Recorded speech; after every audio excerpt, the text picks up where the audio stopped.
Hello students, welcome back to my channel जिसका नाम है साइंस स्टडी कॉर्नर। तो स्टूडेंट्स, आज तक की क्लासेस में हमने जो भी डेप्रिसिएशन में सीखा वो सीखा था असेट अकाउंट और डेप्रिसिएशन अकाउंट बनाना। आज की क्लास में हम जो है मूव ऑन करेंगे प्रोविजन फॉर डेप्रिसिएशन अकाउंट में। तो आज की क्लास में हम ये पूरा जो ये टॉपिक है प्रोविजन फॉर डेप्रिसिएशन, इसको पूरा क्लियर करेंगे। ठीक है, तो करते हैं अपनी वीडियो स्टार्ट। और उससे पहले अगर आपने मेरे चैनल को सब्सक्राइब नहीं किया है तो पहले जाके सब्सक्राइब कर लो, वीडियोस को लाइक कर दो और अपने फ्रेंड्स के साथ शेयर करना।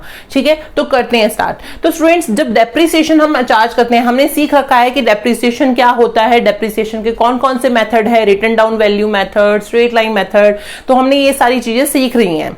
असेट अकाउंट बनाना सीख लिया, डेप्रिसिएशन अकाउंट बनाना सीख लिया, ये सारी चीज हम सीख चुके हैं। अभी हम एक और आगे मूव ऑन करते हैं, एक स्टेप और मूव करते हैं।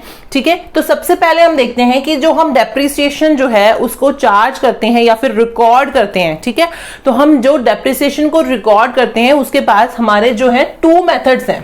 ठीक है, एक मेथड वो है जिसमें हम असेट अकाउंट जो हमने पहले सीखा, जिसमें क्या करेंगे, जो डेप्रिसिएशन हमारे पास हमें लगाना है वो हम असेट की वैल्यू पे लगाएंगे और उसका बैलेंस हम निकालते जाएंगे, असेट का जो भी हमारा निकलता रहेगा। ठीक है, तो हमारे पास क्या मिलेगी, असेट की जो है वो हमारी वैल्यू जो है वो डिक्रीज होती जाएगी। ठीक है, मान लीजिए मैंने कोई 1 लाख रुपीस की कोई मशीनरी खरीदी 2015 में।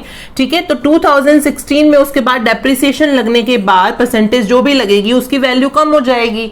ठीक है, फिर क्या होगा, जो वैल्यू मेरे पास कम हो गई, मान लीजिए यहाँ 90,000 बची। ठीक है, उसके बाद मैं फिर 2017 में आऊंगी, 2016 में फिर डेप्रिसिएशन लगेगा, फिर मेरी वो मशीनरी की वैल्यू और कम हो जाएगी। तो क्या होगा, सपोज 80,000 होगी। तो इसमें क्या हो रहा था, हमारे पास हम जो भी डेप्रिसिएशन चार्ज कर रहे थे वो असेट के ऊपर चार्ज कर रहे थे। ठीक है, और उसके वजह से क्या हो रहा था, इसकी जो हमारी बुक वैल्यू कह सकते हैं या रिटन डाउन वैल्यू, वो वैल्यू हमारी कम होती जा रही थी। ठीक है, जो हमारी एसेट की कॉस्ट है वो कम होती जा रही थी। ठीक है, लेकिन कुछ जो हमारी फर्म्स होती हैं, कुछ कंपनीज होती हैं, वो ये कहती हैं कि हम अपने असेट की वैल्यू को कम नहीं करेंगे।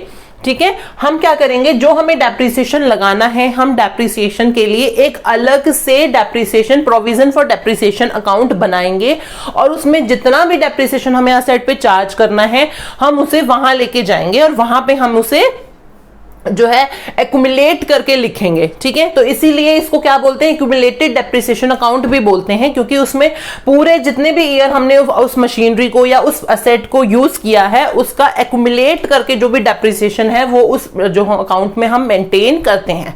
ठीक है, क्लियर हुआ आपको थोड़ा सा? वैसे आपको मैं वर्बली समझा रही हूं तो इतना अच्छे से क्लियर नहीं हो पाएगा। अभी मैं आपके सामने जब क्वेश्चन लूंगी तो आपको थोड़ा सा कंसेप्ट और क्लियर हो जाएगा। बाकी अभी थोड़ा सा बेसिक मैं ये आपको बता देती हूँ कि इसमें हमारा जो है इस वाले मेथड में, जब हम इस मेथड के थ्रू रिकॉर्ड करेंगे अपने डेप्रिसिएशन को, इसमें असेट की वैल्यू जो है वो हमारी डिक्रीज नहीं होगी। ठीक है, डिक्रीज नहीं होगी। यहां पे हमारी बुक वैल्यू जो है वो डिक्रीज हो रही है, यहां पे हमारी जो असेट की बुक वैल्यू कह लें या कॉस्ट कह लें उसको वो हम डिक्रीज नहीं करेंगे। और उसके लिए हम क्या अलग से एक एक्यूमुलेटेड डेप्रिसिएशन अकाउंट बनाएंगे, या फिर इसे हम क्या कहते हैं, प्रोविजन फॉर डेप्रिसिएशन। ठीक है, प्रोविजन फॉर डेप्रिसिएशन। हम यहां पे क्या करते थे, जब हम असेट कोई भी अकाउंट बनाते थे, मान लीजिए ये असेट का अकाउंट बनाया हमने। ठीक है, ये हमारा असेट का अकाउंट है। यहाँ पे हमारी अगर 1 लाख रुपीस मशीनरी की वैल्यू है तो हम यहाँ पे डेप्रिसिएशन लगाते थे, यहाँ पे तो टू डेप्रिसिएशन अकाउंट करके यहाँ लेके जाते थे। मान लीजिए 10,000 लग रहा है तो यहाँ, उसके बाद फिर हम इसका क्या करते थे, बैलेंस निकालते थे। ठीक है, 90,000 हमारा बैलेंस निकला और इसको हम यहाँ ले जाते थे, इसकी इस नेक्स्ट ईयर की जो हमारी मशीनरी की वैल्यू है। ठीक है, ये हमारी नेक्स्ट ईयर की मशीनरी की वैल्यू 90,000 है, यहाँ पे 90,000 आ जाता था। फिर दोबारा हम उसमें डेप्रिसिएशन लगाते थे, ऐसे ही करते थे। ठीक है, इसमें हमें क्या करना है, इस वाले मेथड में हमें असेट अकाउंट भी बनाना है और प्रोविजन फॉर डेप्रिसिएशन अकाउंट बनाना है, लेकिन असेट अकाउंट में हम डेप्रिसिएशन को नहीं शो करेंगे। हमारी जो बुक वैल्यू होगी या जो कॉस्ट होगी हमारी असेट की, वो हमारी एज इट इज रहेगी। ठीक है, तो स्टूडेंट्स, अब हमने एक क्वेश्चन लिया है और उसके थ्रू हम समझते हैं कि कैसे हमें असेट अकाउंट बनाना है। ठीक है, और कैसे हम प्रोविजन फॉर डेप्रिसिएशन अकाउंट बनाएंगे। ठीक है, अब देखते हैं question. Nikhil limited purchased machinery on 1 अक्टूबर 2016। 1 अक्टूबर 2016 में निखिल ने मशीनरी खरीदी। तो क्या करेंगे, सबसे पहले यहाँ पे 1 अक्टूबर 2016 डेट डाल ली हमने असेट अकाउंट में, और हमने जो है मान लीजिए कैश की पेमेंट करी होगी, तो कैश अकाउंट कितने की मशीनरी खरीदी है, 7 लाख की।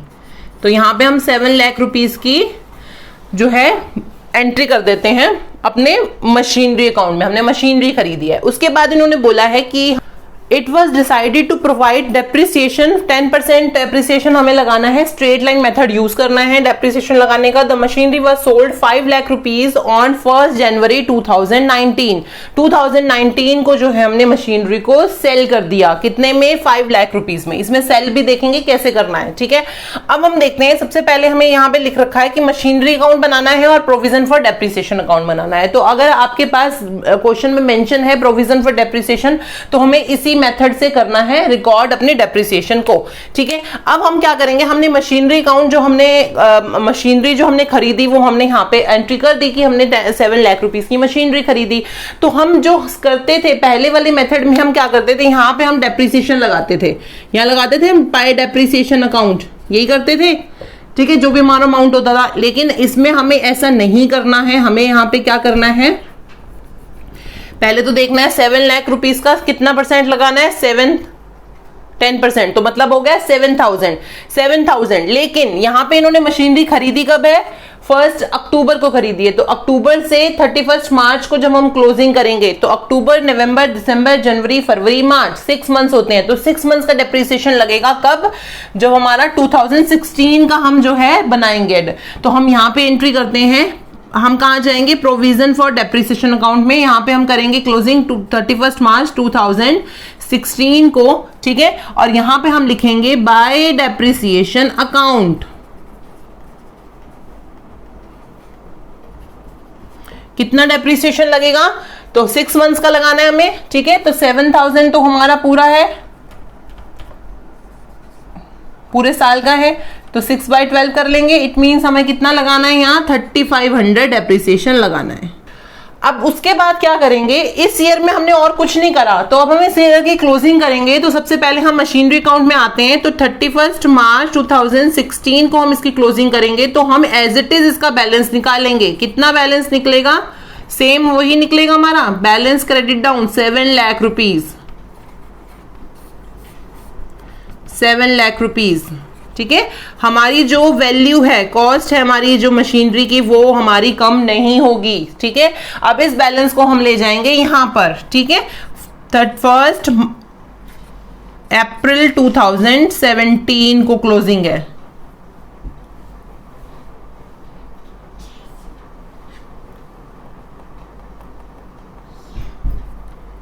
ये 17 है, सॉरी, ठीक है, यहां पे भी 17। अब हमने क्या करना है, ये इसकी क्लोजिंग तो हमने कर ली, तो टू बैलेंस ब्रॉट डाउन हमने कर लिया नेक्स्ट फाइनेंशियल ईयर में 7 लाख का 7 लाख, ठीक है। अब हम यहां पे क्या करेंगे, इसका भी बैलेंस कर देंगे, तो टू बैलेंस क्रेडिट डाउन 31 मार्च 2017 को, ठीक है। कितना आ रहा है, 3,500। तो ये यहां पे हो गई हमारी बैलेंसिंग, हो गई, ठीक है। अब हम क्या करते थे, इसके बैलेंस को तो हम यहां क्रेडिट बैलेंस को डेबिट में ले जाते थे, ठीक है। अब हम इसका क्या करेंगे, इस डेबिट बैलेंस को हम कहां ले जाएंगे, क्रेडिट में, ठीक है। तो यहां पे आ जाएगा हमारा 1 अप्रैल 2017, ठीक है। तो टू बैलेंस ब्रॉट डाउन कितना है, 3,500, क्लियर। अब हम क्या करेंगे, नेक्स्ट ईयर का भी क्लोजिंग कर लेते हैं। तो 31 मार्च 2018 को हमारी क्लोजिंग होगी, तब यहां पे भी हम ऐसे ही बैलेंस करेंगे। तो to balance credit down same वही आ जाएगा 7 लाख रुपीज, इसमें तो कुछ चेंजेस ही नहीं होंगे, ठीक है, कुछ क्योंकि वैल्यू कमी नहीं हो रही, सेम आएगा, ठीक है। अब हम क्या करेंगे, इसका डेप्रिसिएशन लगाएंगे, और इस साल तो हमारा पूरा डेप्रिसिएशन लगेगा, ठीक है। तो यहां पे हमारा आएगा टू बाय डेप्रिसिएशन अकाउंट कितना डेप्रिसिएशन लगेगा, फिर अगेन 7 लाख रुपीज मशीनरी की कॉस्ट है, उस पर 10% लगेगा तो हमारा आ जाएगा 7000। तो यहाँ हमारा हो गया कितना 005 10,500। ठीक है, यहाँ पे फिर हम इसकी बैलेंसिंग करेंगे 31 मार्च 2018 को। तो टू बैलेंस क्रेडिट डाउन कितना आ गया हमारा, सेम वही आ जाएगा 10,500। ठीक है, यहां पे इक्वल हो गया। अब फिर हम इस बैलेंस को यहां ले जाएंगे 1 अप्रैल 2019 को बाय बैलेंस ब्रॉट डाउन कितना 10,500। क्लियर। अब हम यहां दोबारा इसको यहां ले जाते हैं, एसेट अकाउंट में आते हैं। तो 1 अप्रैल 2018 को हमारा क्या बैलेंस है, to balance brought down same वही 7 लाख, कुछ चेंजेस नहीं है। ठीक है, फिर हमें यहाँ पे बैलेंसिंग करनी है 31 मार्च 2019 को। लेकिन उससे पहले क्या हो रहा है यहाँ पे 1 जनवरी 2019 में क्या हो रही है, ये मशीनरी सेल हो रही है। ठीक है, कितने में 5 लाख में। तो हम क्लोजिंग करने से पहले इस मशीनरी को लेके जाएंगे, जब हम सेल करेंगे मशीनरी हटेगी यहाँ से, मशीनरी अकाउंट हो गया। ठीक है, तो अब पहले हम सबसे पहले यहाँ देखते हैं, हमने यहाँ बैलेंस कर दिया, यहाँ पे बैलेंस ब्रॉट डाउन कर दिया। अब हमें क्या करना है, पहले हमें डेप्रिसिएशन लगाना है जब तक हमने इस मशीनरी को यूज किया। ठीक है, तो 1 अप्रैल 2019 से लेके हमने जनवरी तक इसको यूज किया है। तो कितने महीने हमने यूज किया है, अप्रैल मई जून जुलाई अगस्त सितंबर अक्टूबर नवंबर दिसंबर। ठीक है, तो हमने 9 मंथ इसको यूज किया है। तो 9 मंथ का हम इस पे लगाएंगे डेप्रिसिएशन।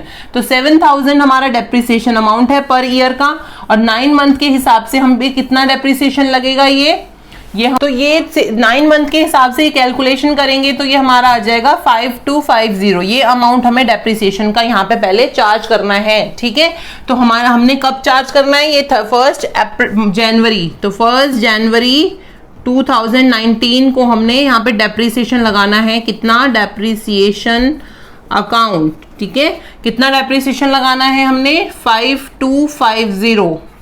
ठीक है, अब इसे तो हम कर लेंगे बैलेंसिंग, इसके हम कुछ नहीं करना इसके अलावा। यहाँ पे हमारा टोटल आ जाएगा 05751। जब हमने इस मशीनरी को सेल कर दिया तब हमें इस प्रोविजन फॉर डेप्रिसिएशन अकाउंट का हमारा कोई मतलब नहीं है इसको मेंटेन करने का। जब हमारे पास मशीनरी ही नहीं है जिसमें हम डेप्रिसिएशन लगा रहे हैं तो हम डेप्रिसिएशन अकाउंट को बना के क्या करेंगे, तो हम सेम डे जिस डे हमने उसको मशीनरी को सेल किया, तो हमने मशीनरी को सेल किया 1 जनवरी 2019 को। तो 1 जनवरी 2019 को ही हम इसको जो है क्लोज कर देंगे अपना। तो ये हमारा बैलेंसिंग आ जाएगी, क्रेडिट डाउन कितना 15750। ठीक है, ये बैलेंसिंग हो गई, ये हमारा इक्वल हो जाएगा अमाउंट, ये दोनों इक्वल हो गए।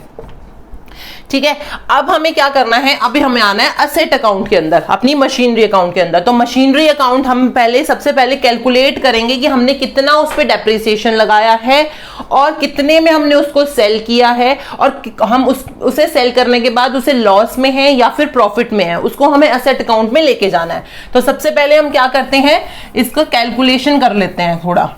ठीक है, कैलकुलेशन करने के लिए सबसे पहले हमें क्या करना है, पहले हमें देखना है हमने कितने में सेल करी। 5 लाख रुपीज में हमने सेल कर दी, 5 लाख रुपीज में हम इसे सेल कर रहे हैं, ये हमारा सेलिंग प्राइस है। ठीक है, लेकिन हमारी मशीनरी की कॉस्ट कितनी थी 7000 रुपीज। अब हमें देखना है कि हमने उस पर कितना टोटल डेप्रिसिएशन लगाया। हमने टोटल डेप्रिसिएशन लगाया है इसमें, ये 3 सालों में 15,750 रुपए। तो अब इसमें से हम लेस कर लेंगे 15,750 रुपए। ठीक है, ये मेरा डेप्रिसिएशन अमाउंट है और ये मेरी कॉस्ट है। ठीक है, तो ये 05249 एंड 6, तो ये हमारी वैल्यू बच रही है। एक बार दोबारा देख लेते हैं, 294,986। ठीक, ये मेरी करंट वैल्यू बच रही है, किसकी, अपनी मशीनरी की।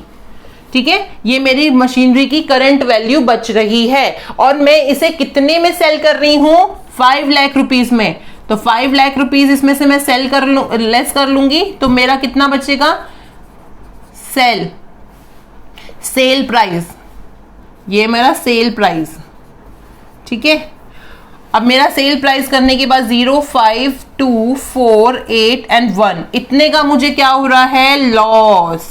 ठीक है, समझ आया आपको? सबसे पहले हमें देखना है टोटल हमने डेप्रिसिएशन कितना लगाया। कहां से निकालेंगे हम, प्रोविजन फॉर डेप्रिसिएशन पे जो हमारा एंडिंग बैलेंस बचेगा, हमारा बैलेंस बच रहा है वो हमारा टोटल डेप्रिसिएशन है जो हमने इस मशीनरी पे पूरे जितने जब तक हमने यूज करी है वो चार्ज किया है। ठीक है, तो हम सबसे पहले उसके लिए जो हमारी कॉस्ट थी, ओरिजिनल कॉस्ट थी, वो ले लेंगे मशीनरी की। उसमें से हम अपना टोटल डेप्रिसिएशन जो हमने एक्युमुलेट किया है वो हम यहाँ पे लेस कर देंगे। उसके बाद मेरी क्या मिल जाएगी, मुझे करंट वैल्यू मिल जाएगी कि आज की डेट में जब मैं सेल करने जा रही हूँ 1 जनवरी 2019 को मेरी मशीनरी की वैल्यू जो थी वो 6,84,250 रुपीज थी। ठीक है, अब मैंने सेल उसको करा 5 लाख रुपीज में, तो इसका मतलब क्या है कि मुझे इतने का लॉस हो गया। अब हम इसे कैसे अपने असेट अकाउंट में कैसे लेके जाएंगे, तो सबसे पहले हम क्या करेंगे, 1 जनवरी को है, तो 1 जनवरी 2019 को क्या मैंने करा, सेल करी। तो मैंने क्या कर दी, sale to buy cash account. कितने की सेल करी है, 5 लाख रुपीज। सबसे पहले सेल की एंट्री करेंगे, ये हमने सेल कर दी। ठीक है, उसके बाद यहां मेरा आ जाएगा depreciation by provision for depreciation account. कितना आया हमारा, 15,750 रुपए। ठीक है, उसके बाद हम ये दोनों लिख लिए। उसके बाद हम देखेंगे कि जो मुझे लॉस हुआ है उसे मैं कैसे लूंगी असेट अकाउंट में। तो हम जब प्रॉफिट एंड लॉस अकाउंट में अपने लॉस को लेके जाते हैं तो हम क्या लिखते हैं, by statement of profit and loss account. ठीक है, यही लिखेंगे। अब हमारा कितने का लॉस है, ये 1,84,250, ये हो गया हमारा लॉस। अब यहां पे मेरा टोटल आ जाएगा 7 लाख रुपीज। ठीक है, आपको ये याद रखना है जो बैलेंस था हमारा यहाँ पे और ये वाला अमाउंट जो हमारा है वो इक्वल आना चाहिए। अगर हमने यहाँ पे इक्वल नहीं कर रहा है, ये टोटल मेरा इक्वल नहीं आ रहा है इन दोनों का, इट मीन्स कुछ ना कुछ मिस्टेक करी है हमने कुछ कैलकुलेशन में। तो हमें एक बार कैलकुलेशन देख लेनी है। तो स्टूडेंट समझ आया आपको कैसे करना है। और एक चीज हमें और चीज ध्यान रखनी है, जो हमने यहाँ पे बैलेंस निकाला है profit and provision for depreciation account का, वो बैलेंस हमारा, ये जो हमें बैलेंस क्रेडिट डाउन निकाला है, इसे हम कहाँ ट्रांसफर कर देंगे, मशीनरी अकाउंट में। इस डेप्रिसिएशन को हम कहाँ ले गए हैं, यहाँ पे, ये आ गया ना हमारा। तो यहाँ पे हम इसे बैलेंस क्रेडिट डाउन नहीं लिखेंगे, करा तो और हमें बैलेंस ही है, बट लेकिन हम इस बैलेंस को कहाँ ले जाएंगे, मशीनरी अकाउंट में। तो यहाँ में आ जाएगा मशीनरी अकाउंट। ठीक है, ये हमने ट्रांसफर कर दिया, ये वाला अमाउंट जो था ये हमारे यहाँ पे ट्रांसफर हो गया। ठीक है, क्लियर हुआ आपको कैसे करना है ये। बस ये याद रखना कि जब लास्ट में हमारा जो हमने क्लोजिंग करेंगे अपना प्रोविजन फॉर डेप्रिसिएशन अकाउंट की, तो जो बैलेंस हमारा निकलेगा वो हम कहाँ लेके जा रहे हैं, अपने मशीनरी अकाउंट में, जब हमने उस मशीनरी को सेल कर दिया। ठीक है, तो क्लियर हुआ आपको कैसे करना है, ये सारा कंसेप्ट समझ आया। बस एक चीज का आपको ध्यान रखना है कि जब भी हम अब डेप्रिसिएशन लगाएंगे वो हम प्रोविजन फॉर डेप्रिसिएशन में ही लेके जाएंगे, और जब तक का डेप्रिसिएशन लगाएंगे तब तक हमने मशीनरी को, जब हमने मशीनरी को जितना यूज किया है तब तक हमें डेप्रिसिएशन लगाना है। ठीक है, चाहे वो स्ट्रेट लाइन मेथड हो, चाहे वो रिटर्न डाउन वैल्यू मेथड हो, डेप्रिसिएशन जो आएगा वो प्रोविजन फॉर डेप्रिसिएशन में ही आएगा। इसमें क्या था, अभी आपने स्ट्रेट लाइन मेथड के थ्रू समझा, तो उसमें क्या आपके लिए थोड़ा सा कैलकुलेशन करना इजी था। लेकिन अगर आपके पास रिटर्न डाउन वैल्यू मेथड आता है तो आप एक वर्किंग नोट बना लीजिएगा जिसमें आप पूरा कैलकुलेशन करते हुए ही जाइएगा साथ के साथ। मतलब अगर इस ईयर का 2016-17 का ईयर का डेप्रिसिएशन लगाया है तो आप अपने वर्किंग नोट में जो आप रफ में करेंगे उसमें आप लिखते जाइए कि 7 लाख मशीनरी की कॉस्ट थी, उस पर डेप्रिसिएशन लग के, उसके बाद आपकी बुक वैल्यू कितनी होगी, फिर 17 पे जो आपका डेप्रिसिएशन लगा, 17-18 पे तो वो आप लिखेंगे। तो वो सारा कैलकुलेशन करना फिर आपके लिए ईजी हो जाएगा जब आप रिटर्न डाउन वैल्यू वाला मेथड करेंगे, इस तरीके से रिकॉर्ड करेंगे डेप्रिसिएशन को। ठीक है, तो क्लियर आपको। अब इससे नेक्स्ट वीडियो जो आएगी वो हमारी आएगी असेट डिस्पोजेबल अकाउंट से रिलेटेड। ठीक है, तो आई होप जो मैंने अभी तक जो आपको पढ़ाया है वो आपको समझ आ गया होगा। अगर आपको समझ आ रहा हो तो प्लीज मेरे वीडियोस को लाइक कर दो, अपने फ्रेंड्स के साथ शेयर करो, हो सकता है उनके लिए ये वीडियो बहुत ज्यादा यूजफुल हो जाए। तो स्टूडेंट्स आज की क्लास के लिए इतना ही, तो मिलते हैं अपनी नेक्स्ट क्लास में, तब तक के लिए have a nice day and good bye.